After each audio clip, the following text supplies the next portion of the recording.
This is Film Talk, where we interview the brightest minds in filmmaking 5 days a week. Do you need a great camera for your next shoot? You may want to consider the world's lightest handheld Super 35 digital film camera, Blackmagic's Ursa Mini 4.6K. The Ursa Mini boasts a 4.6K sensor, global shutter, and up to 15 stops of dynamic range. It's perfectly balanced for handheld use and comfortable enough to be used all day long. Scene 1, take 1. Film Talk Nation, we are greenlit for yet another great show. Vanessa Frank here, and I'm excited to bring you our featured guest today, Rickey Boyd. Rickey, are you ready for your close-up? I'm as ready as I'll ever be. Fantastic. Rickey Boyd is a world-class puppeteer. Rickey's long and distinguished career includes performing Grandma Cookie Monster for Sesame Workshop Sesame Beginnings, Scooter and Crazy Harry in Muppets Wizard of Oz, and Waffle in Animal Jam. Other projects include Muppets from Space, Dinosaurs the Series, Muppet Vision 3D, Muppets at Disney World, Teenage Mutant Ninja Turtle, and Song of the Cloud Forest, as well as numerous videos and commercial projects. Rickey continues to perform for the Jim Henson Company, as well as working as an animator and director for the multiple Emmy Award-winning Magnetic Dream Studios. There he designs and directs animations for clients such as Sesame Street, amongst others. Rickey, it's an honor to have you on the show today. Oh, thanks, Vanessa. I appreciate it. So, Rickey, I feel like it's very difficult for me to convey to our audience just how magical of an experience it is to see you at work. I know a while back my parents actually had the opportunity to meet you, and you performed Kermit the Frog for them, and I have never seen, in all the years that I've known my parents, I don't know that I've ever seen them just light up the way they did and just become like little children again. It was absolutely magical and just so incredible to see the whole process, as opposed to obviously when we see the finished product, we're just seeing like, you know, that puppet, whereas we had this very unique experience of actually getting to see the puppeteer, the animator who was attached to it. So my hope is that during this show that we're going to get to peel back the layers a little bit on this very magical and unique world that you're a part of, and learn, as filmmakers, just learn a whole lot more about what it means to work with an animator who's creating these amazing puppet characters. Before we do so, though, I would love to first find out how you got into the industry, and specifically, how does one become an animator? Well, really, my career is actually sort of an odd combination of animation and puppetry. And just like you were saying, when you came over to visit, I remember, and just so people know, I obviously don't perform Kermit. That's Steve Whitmire, who took over for Jim. But I do keep puppets at my desk because we occasionally have kids. But the reason I use the puppet here at my desk is when I'm directing animations. Oftentimes, if we're mimicking a puppet character for something we're doing for Sesame or that sort of thing, I'll actually use it for reference for the puppeteers. So I keep it here handy to use for direction. I've got Kermit, and I've got a few other puppets that are a little less known that I use to actually help illustrate things for animators. But everything really started for me as just a young kid, really growing up in northwest Georgia. I grew up in a little town called Adairsville, which is 60 miles north of Atlanta, and grew up on a farm. There wasn't a whole lot to do, so I spent way too much time watching television, watching Disney and the Muppets and Ray Harryhausen and Star Wars and Godzilla, just any of that stuff. And this was all before really, even VHS was a big deal. I'm dating myself, but it was an event to watch something on television. Like, for example, The Wizard of Oz came on in the fall, and if you missed it, you didn't see it for another year. Oh, I remember those days. Yes. So, in the process of watching these shows and falling in love with Jim's work and Disney, I began to I love to draw. I drew constantly, and I began to do flip books. My grandfather had a bunch of Reader's Digest magazines, and I would do little flip books in the corner margins of trains colliding and rockets taking off and stuff like that. And he said, you know, I've got a Super 8 camera. He said, you should try to animate something. Well, I had no idea really how that worked. And he explained it to me, and discovered that, you know, if you had a film camera and you could somehow shoot one frame at a time, you could basically do the same thing you could with a flip book, except on film. And he built a homemade animation stand for me, and we mounted a camera on the top of it. And I began to make my own little animated clay films and animated hand-drawn films. Mm. And this was probably, you know, 9 or 10 years old.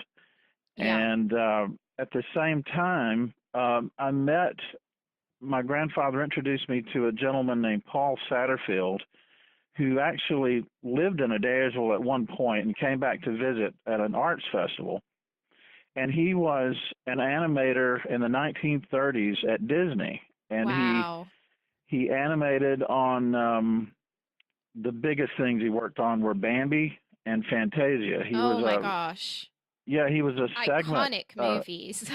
Yes, and he was a sequence director on Bambi, and then on Fantasia. A lot of them actually, some of his stuff's actually uncredited, but from what I understand, he was the sequence director for Rite of Spring in Fantasia. Mm.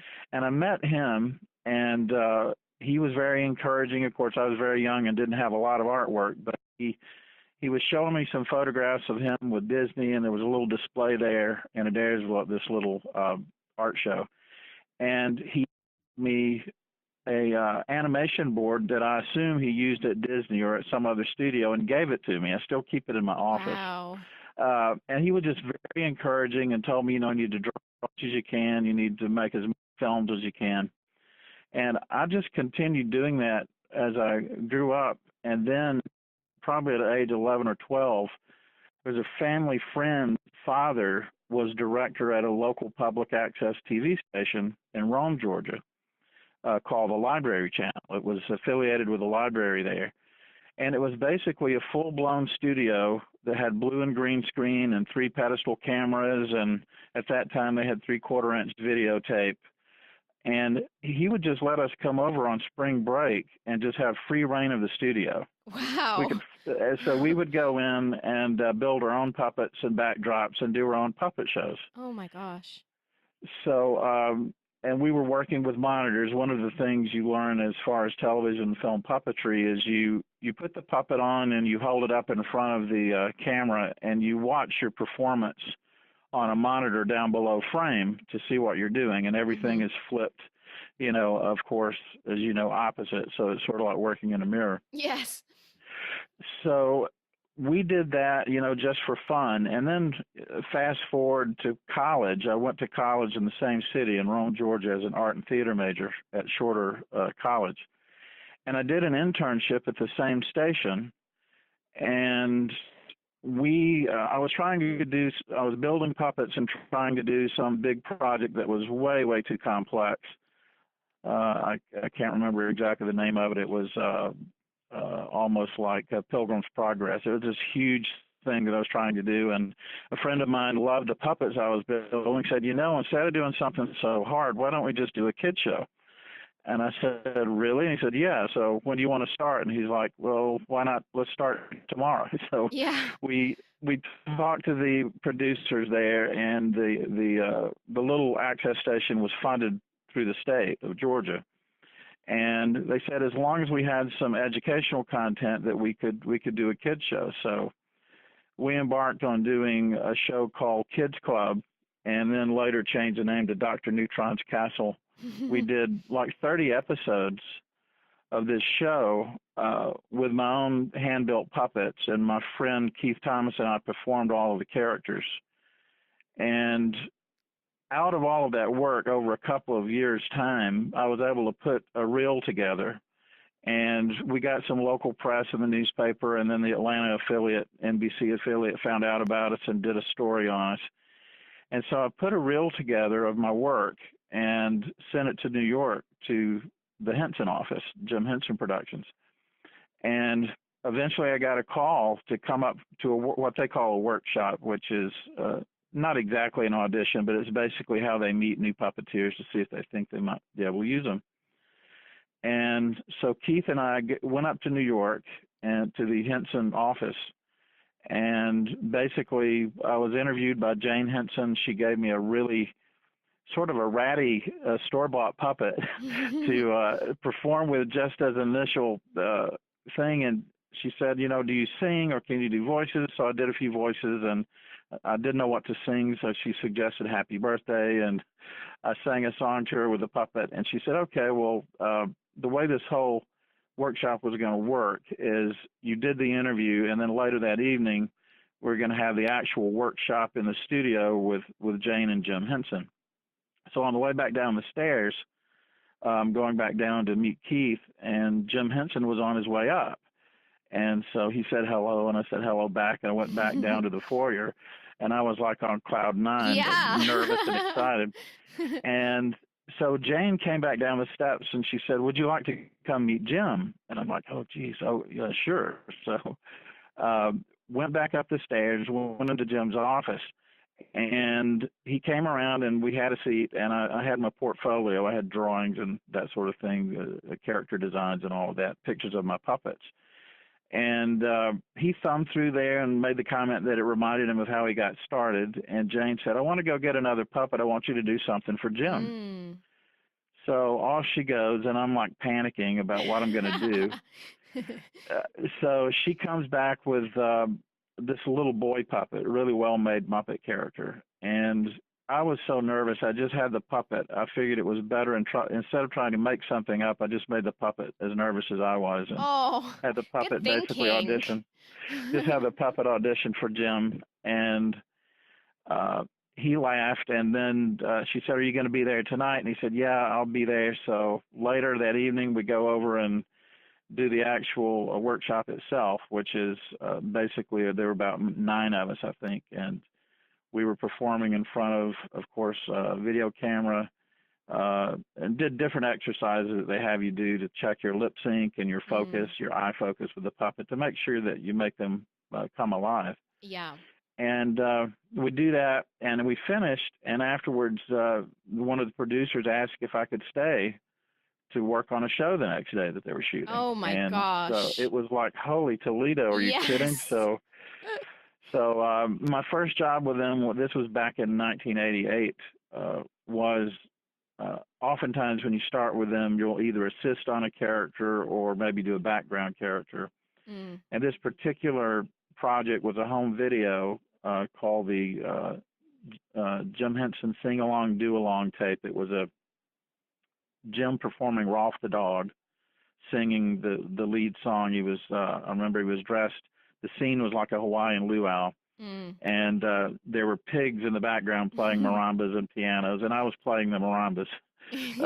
So that was my first gig. And then after that, to make a very long story short, they sent me a note saying that he had apparently watched my demo, and they wanted me to continue working with them. So, so it sort of took off from there. Wow, that is incredible. And you know, I just think in this story, it's so powerful when you think about how important it is, the people that we have around us early on in our, even pre-career. I mean, you have this experience with your grandfather who just opened up a world for you. And I just feel that so many other grandparents or parents would be kind of like, oh, this is kind of weird. Like, you just need to go do some sport, or, wouldn't quite know what to do with it. And it's so amazing when you have family around you, or you have mentors around you who can see, this kid has something really precious, and this is something that we need to encourage. And I just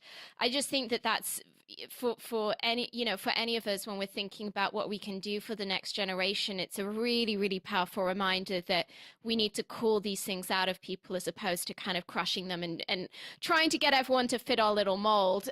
So just out of curiosity, how did you learn? It sounds like you're clearly extremely self-taught. How did you learn all of these voices that you do? The voices in the early beginnings, I had a lot of store-bought puppets like the Kermit you talked about on my counter here. And then I had other Muppet characters, and just for fun, I would imitate the characters. And as I was going through high school, I was a bit of a geek and a bit of an introvert. So my artwork and puppetry was a way to communicate, and I would do voices and imitations and that sort of thing. But I would practice in front of a mirror in my Yeah. bedroom. I'd actually put the puppet on and practice. And that's sort of how I started. And then listening, as far as the voices go, oftentimes with the character you're given, it sort of comes from a lot of places. Of course, it depends on what the character's supposed to be in the story and Mm. uh, all of that sort of thing. And really, the way the puppet looks sometimes will inform the sound that you feel like it would make and that sort of thing. Yeah. So it really is the same thing an actor goes through for performance. It's just a little more extreme, I think, as Yeah. far as the character. Yeah. It's so wild to me that back then in the 80s, it's not like today where, hey, if you're a 14-year-old kid and you want to get into puppetry, Mm-hmm. there's a plethora of information online and you'll pretty Oh, yeah. swiftly, I would imagine, be able to connect with other people with that same interest and go to YouTube and watch videos and all of this stuff. And I'm just Right. picturing in my mind like a 14-year-old Ricky in Georgia who, like, there's no one around you doing this. And I just think it's Yeah. so inspiring to me that you could have easily been like, I am a really weird kid, or people could have been like, wow, he's really weird. And instead, you went after this passion to where today you have this incredible, magical career that I think so many of your peers at the time who are doing things that are probably a lot less impactful on the world will look at that and go, wow, Ricky really was, of our high school class, like the one who went on and did something amazing. And I think for all of us who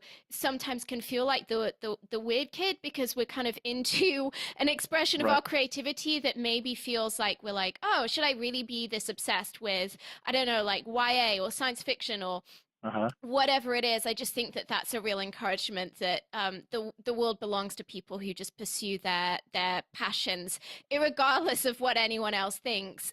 So you were just speaking about something that I definitely have been wanting to ask you about, which is this whole process of how you create a character. And you were just saying that it's very similar to what a traditional actor goes through, only that it's far more intense.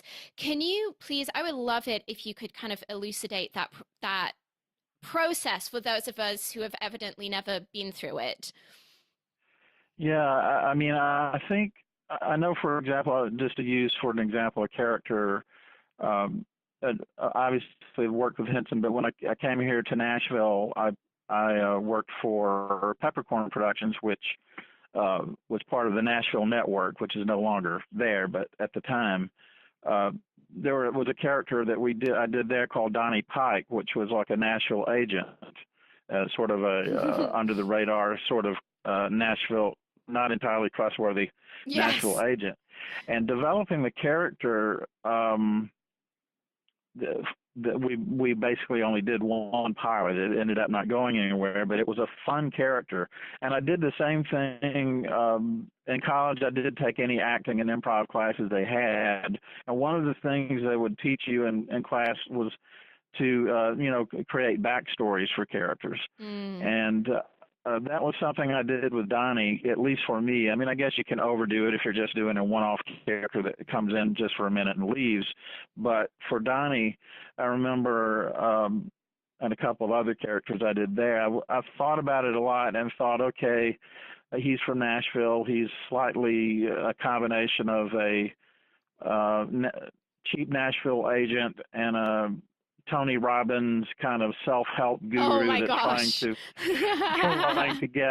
trying to fool people into signing his stupid contract, his Yes. promise to make them a star.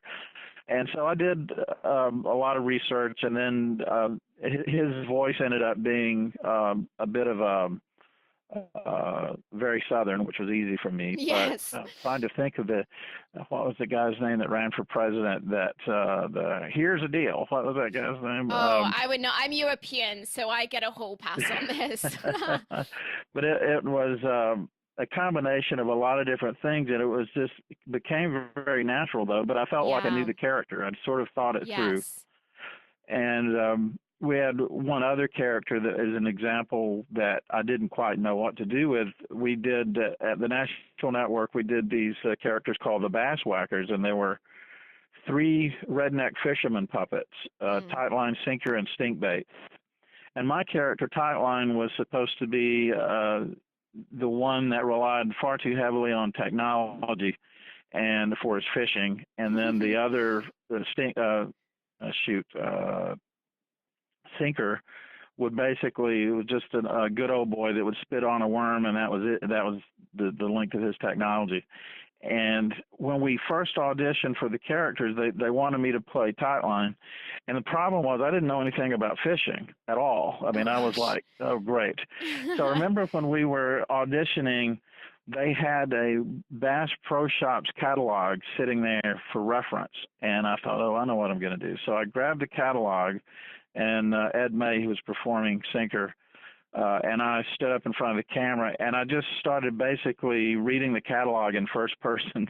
Oh, my gosh. Because it was the only way I knew I would just, because you look at one of those catalogs, it was really a lot of high-tech jargon about something simple like a fishing lure, and it worked, and it was funny. And then, of course, Ed playing Sinker played the opposite of that. So there's just different ways to find that sort of thing, you know? Yeah. Well, so I'm wondering, you know, I'm someone who works far more in the non-puppet realm of filmmaking. Right. I'm thinking of I'm trying to think of the technical term, but that's the only one I can kind of think of. And so I'm just wondering, for those of us who are maybe directors, producers, development executives that do work in that realm where, you know, we're maybe not going to be going and doing Sesame Street tomorrow, but there's a chance that we might do, say, a horror movie or a sci-fi movie that has some kind of a monster or a creature in it. And Rickey, if this is like outside of your wheelhouse, I don't know if this is kind of a question that you can feel comfortable answering, but we've all seen those movies where the monster sucks. Like it just doesn't, and it's, you know, maybe something that is practical as opposed to something that is being done in, you know, with VFX. Right. What pointers can you give for those of us who are maybe developing such a property and we want that monster or that creature to be plausible? What thoughts do you have on how we can do a better job of that? You know, there's I guess a lot of ways to approach it. I mean, you think about a classic movie like Alien, where they had incredible designs, but a lot of it was built with the drama of the camera and what you didn't see sometimes. You know, there's a lot of ways to, I think, to probably build suspense around a creature that are outside of even just the way it looks. But as far as a character itself, I mean, here at Magnetic, obviously, we do 3D animation, and we've done, I know that I worked a little bit on a project called After that was by Ryan Smith.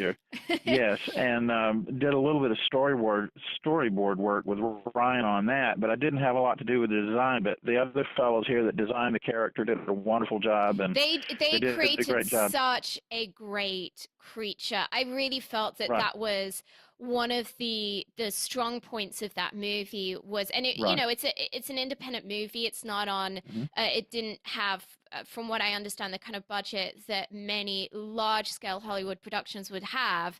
And yet that creature really held up. I mean, admittedly, I don't watch a lot of those kind of movies, but I was kind of, I was really, really blown away by what you guys did with that particular creature. Yeah, and you know, the other approach is to either combine and do, I mean, if you look at a film like, let's just say, The Empire Strikes Back, of course, Frank Oz performed Yoda, which was a puppet that had, you know, Frank Oz performing the head and the voice and the character, and then another person performing one of the arms, and another person controlling the eye movement and the movement in the face. So that can be very complex and multi-layered. It sounds like patting, what is it, like rubbing your tummy while you pat your head? Yeah, it is. And, you know, the nearest thing I did that would be similar to that was the first two Ninja Turtle movies, I was fortunate enough to work with Kevin Clash on the Splinter character, the big rat that is like the and he was the same sort of puppet. I mean, he was actually a rather large puppet. Kevin would perform the voice and the head, and I control the arm and hand movement. And then there was another puppeteer off camera that performed the radio controlled eye movement and ears. The ears could move back and forth. And then in a couple of instances that we would see him full body, and someone would actually, he didn't really walk around very much, but just standing. So he could stand full body and pretty convincing. The thing with that is that just depends on how well the puppet is built. Of course, Henson is just, tops at building that sort of thing. Yeah. And not only do they build a puppet that looks great, but they also know how to build a puppet that performs great. That's yes. It moves because really well. we've all seen that creature where it just like they're flailing in a way that just doesn't look plausible. Yeah. And I guess the trick would be if you got on set and you didn't have a lot of money, or your creature's not looking so great, is just don't light it very much. Yes. And deliberately try to make it work. But if you have a great creature with great performers, there's an awful lot you can do. Yeah. Well, so what point in a project do you ideally want people to come to you? Like, for example, someone like myself who knows next to nothing about puppetry, creatures, anything like that.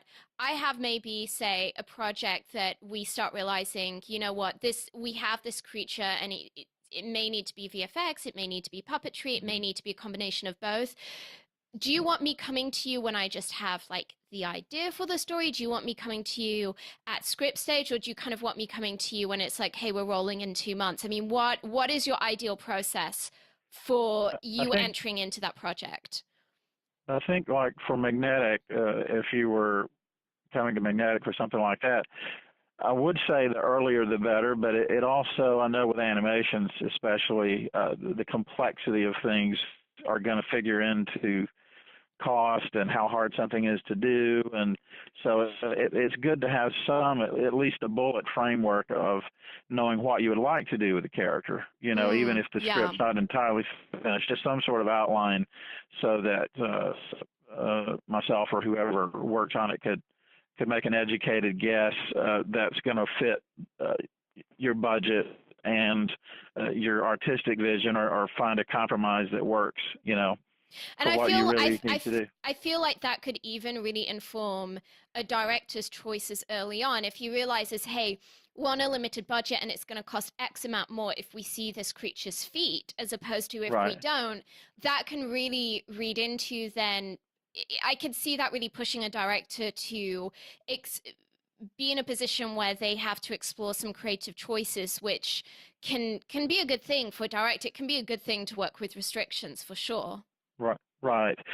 And there's options of obviously combining practical props like a foot or a hand with a CG full body character, where you might use parts of a creature in a close-up and then use a CG duplicate for if the character needs to actually run around, if it's not something you could do with a person in a suit or costume. Yes. But so there are lots of options, but obviously they're going to be different costs involved depending on what you want to do. Rickey, when your mention of saying, hey, if your monster isn't working that great, just kind of be creative with your lighting. It really makes me think of that anecdotal story of what happened with Jaws, with the fact that creature didn't work. The shark wasn't working, and that's the thing that forced Spielberg to make the decision that, hey, we're not going to see the shark until right at the end. And initially they'd had this, the idea was that you'd see the shark a whole lot earlier, and that became this pivotal moment with these monster movies where the idea of anticipation is so much worse than anything you can kind of see with your eyes, and arguably it was one of the factors that really made that movie the iconic hit that it was. And so Hmm. it's funny to me, you mentioning that. It just makes me think, wow, there is definitely, it seems to me, a level of serendipity with these Right. things where even if you're, and it's good news for those of us on a smaller budget that I do, hey, you being on a smaller budget when it comes to a creature or a puppet may Mhm. actually end up in some ways, if you have a good team around you who can work around it and figure out creative solutions, it might be the best thing that happens to you. I mean, it definitely was for Spielberg. So Right. yes. And the soundtrack, and obviously a great soundtrack came in, and John Williams was incredible. Oh my So, gosh, yes. so obviously that has plays into it huge too. But no, that's Absolutely, good. absolutely. Well, Ricky, we're about to enter our final act in which we're going to be getting Hmm. some of your top recommendations. But before we do so, let's take a moment to thank our sponsors. When you're putting together that masterpiece movie, the coloring is a major creative decision. It can make the difference between whether the audience interprets your story as warm, cold, dark, or light, and it can help define the genre of the film. Here's a quick tip. Horror movies tend to have blue tones, romantic comedies tend to have warm tones, apocalyptic movies tend to be grey and washed out, movies in which reality is off kilter tend to have green tones, and action movies tend to feature a lot of teal and orange, particularly in their artwork. The Emmy Award winning Da Vinci Resolve from Blackmagic will help you get that perfect color for your next production. The Da Vinci Resolve 12 combines professional non-linear video editing with the world's most advanced color corrector, so you can now edit, color correct, finish, and deliver all from one system. The DaVinci Resolve is completely scalable and resolution independent, so it can be used on set, in a small studio, or integrated into the largest Hollywood production pipeline. From creative editing and multi-camera television production to high-end finishing and color correction, only DaVinci Resolve features the creative tools, compatibility, speed, and legendary image quality that you need to manage your entire workflow, which is why it is the #1 solution used on Hollywood feature films. Ricky, welcome to the final act where you'll be sharing incredible resources and mind-blowing answers. Are you ready? Sure. Ricky, you've had this very long and successful career. Um, During the course of your many, many years in this industry, what is the best piece of advice you've been given? Oh gosh, the best piece of advice, probably, I think it's fairly simple. Just to follow your passion. Learn the basics, trust your instincts. Mm. And then I think as I've gotten older and working more in animation, which is very collaborative by nature, puppetry is too, but animation in particular is you just have to, if you're directing and that sort of thing, is just being willing to collaborate and delegate. Yes. Mhm. Yes, well, certainly if you have a puppet where one person's dealing with the eyes and the other one's dealing with one arm and someone else dealing with the other arm, I can imagine that Right, good communication would be key. exactly. Yeah. um, Ricky, if you had just, I mean, one movie to stake your entire career on, and I do know you've worked for many, many, many amazing projects, and obviously working for the Jim Henson Company is like any puppeteer's dream come true. But if you had one movie to stake your entire career on, what kind of movie would it be, and what talent would you want attached? I think given the mix of puppetry that we've done, puppetry and CG here at Magnetic, especially in particular for Sesame Street, that'd be fun to do a CG or puppet adventure comedy that has Mhm. a lot of action and heart, and do it with the crew here and talented puppeteer friends, and do it here in Nashville so I can go home at the end of the day. Yes. That would be cool. And Well, that I know at Magnetic you guys I've been up there and seen some really cool things you guys have been doing where you've done kind of like for Sesame Street spoofs of well-known movies. So I know there was like right, a Star Wars one, and am I right in thinking right. there was a Hunger Games one with with Yes. Is it Cookie Monster? Yes. Yeah, they're called Crummy Pictures Productions, and you can look at Sesame's YouTube site and find type in Crummy Pictures, and a lot of those will come up. Yeah, Star S'mores, and they're all cookie centric, but they're very funny. Oh, they are so And much, they're so much fun. And it's really such a delight to be up there and to see the process, just to see how much mhm. work goes into something like this, particularly with the overlap between the live puppetry animation and the Right, VFX, which when I was growing up watching Sesame Street, there was none, I mean, it was just it's the live puppets. And so it's right. really cool to see that collaboration between the VFX arms of Magnetic Dreams and then your side of things, which is really that live performance. Yeah, we've had a great relationship with Sesame. We've been doing work with them for I guess just over 10 years now. And, it ranges from uh, just straight up animations, anywhere from a minute to 3 minutes that are based on curriculum that they want to Yeah. do, and then of course stuff like Crummy Pictures, where we're taking existing puppets in front of a green or blue screen and adding 3D environments, and in some cases characters. We occasionally will do 3D characters that they want us to contribute. Yeah. And the trick there is just to try to honor the history of the show and obviously Henson's influence on the show and make it true to the show as much as Mm. possible. But I mean, I really feel that in a world that is so cynical, where there's so much content for kids that I personally find quite questionable, mm-hmm. it's such a delight that there's still a show like Sesame Street that is absolutely educational, but at the same time, I think there's just such a purity and a joy about it that is badly needed in this world. Right. So, Rickey, if you could recommend a book for our listeners, maybe something that you found helpful to you in your trajectory within the film industry, what would it be and why? Probably, again, it's weird with the weird puppet animation combo, but I would probably go with The Illusion of Life, Disney animation by Frank Thomas and Ollie Johnson. They were two of the 9 Men animators at Disney, and most people that are into animation at all consider it like the Bible of animation. It's Really? one of the best animation books of all time. It's very full of artwork and details about at least the Disney Mm. animation philosophy and techniques, and it's one of the first books that came out when I was a kid.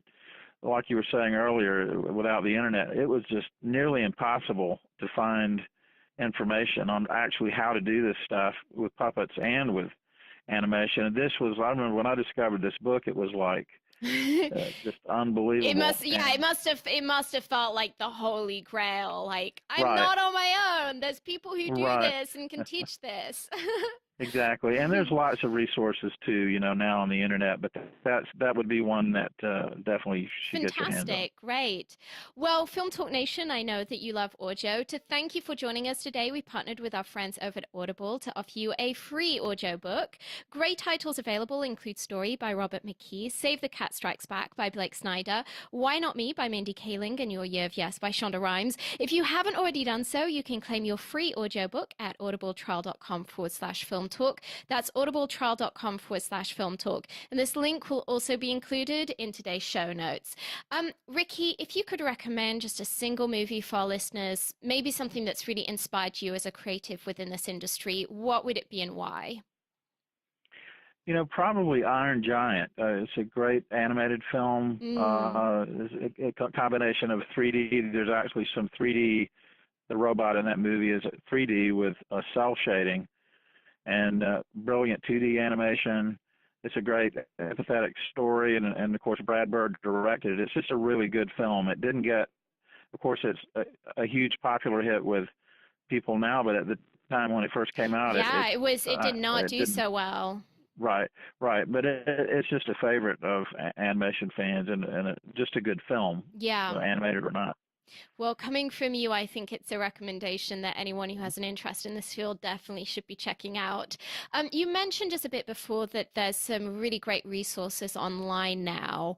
Right. Could you recommend a website or an app that you feel would be of real use to our listeners?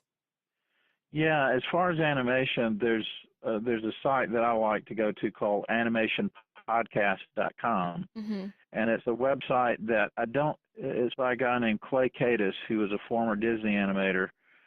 I think he's directing the Angry Birds movie that's about to come out, No but way. he's done lots of interviews with legends in the industry, Mm. and it's just really nice to go there and kind of. I don't think he's actively doing new ones right now, but you can go there and listen to this library of knowledge from all of these Yeah. people, and that's a good one for animation. As far as puppetry, um, there's one called toughpigs.com, which is a great Henson fan site. Okay. And as far as puppet building, there's a site called projectpuppet.com if someone's That interested sounds in learning so how to build their own fun. puppet. That sounds Yeah, so much fun. I'm like, I just want to go to projectpuppet.com this evening and learn how to make puppets. yeah, it's a great site, and they've got patterns and where to get materials, and Oh, wow. they all very easy to access. Oh, so much fun. So much fun. Well, Ricky, it's time for the martini shot. What parting piece of guidance do you want to share with us? I think the main thing is regardless of whether you're using computers and effects, is the main thing is just to learn the basics, whether it's art or puppetry, and let that inform what you do in the computer. And then other than that, just follow your heart, trust your instincts, I think is the main thing. And then realize too that, you can learn from mistakes. Don't be afraid to take risk. I learn that every day and seem to be a little more sane if I accept that and try to Yes. learn. Well, Ricky, that is great advice. I really feel that there's going to be people in our audience that will have been really encouraged by this to realize that sometimes just following your passion, even if you feel like you're maybe the weird kid and there's no one around you who has that same desire, that if you keep doing that, you're eventually going to meet up with people who are going to have the same passion as you and the same vision as you, and who are going to see that innate talent within you. So thank you so much for sharing that with us and just the magic of puppetry. Well, that's a wrap, Film Talk Nation. In this industry, you're only as good as the people you know. And today you've been hanging out with Rickey Boyd and myself. If you want to go the extra mile, head over to filmtalkpodcast.com and type Rickey Boyd into the search bar. The show notes from today's show will appear along with everything we discussed, like Ricky's recommended book and movie. Rickey, we appreciate you sharing your priceless insight with us today. Film Talk Nation thanks you, and we'll see you on the red carpet. Thanks, Vanessa.